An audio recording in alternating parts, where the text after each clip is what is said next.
fell into surveying, I fell into project management. When I was a kid I really wanted to be an architect, but the idea of 7 years worth of training didn't necessarily appeal to someone so young. Ultimately I did 7 years worth of training to be a QS and then project manager. So I did my training and I think I found my vocation.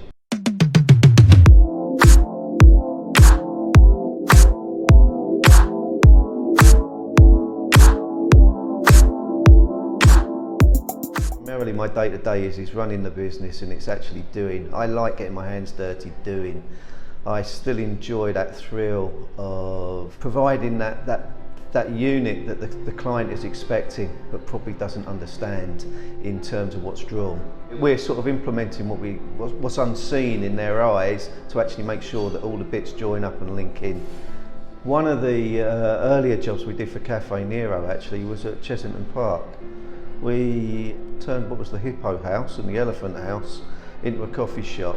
It's not there anymore now, but we went from a big hole in the ground and a concrete slab to a coffee shop. That was quite a transformation in terms of what we're doing there.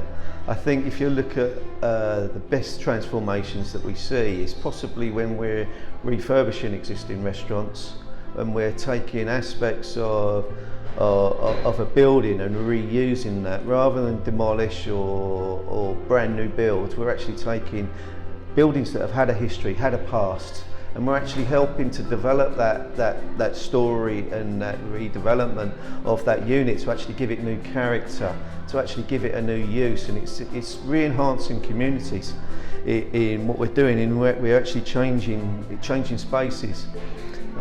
If you look back, probably back towards the start of the company once we'd actually formed it, one of the jobs we actually did was working on Shoreditch High Street. We worked on what has now become the Shoreditch Cafe restaurant, where we worked there for one of the original fit-out units there, and we actually turned what was quite a deprived up-and-coming area.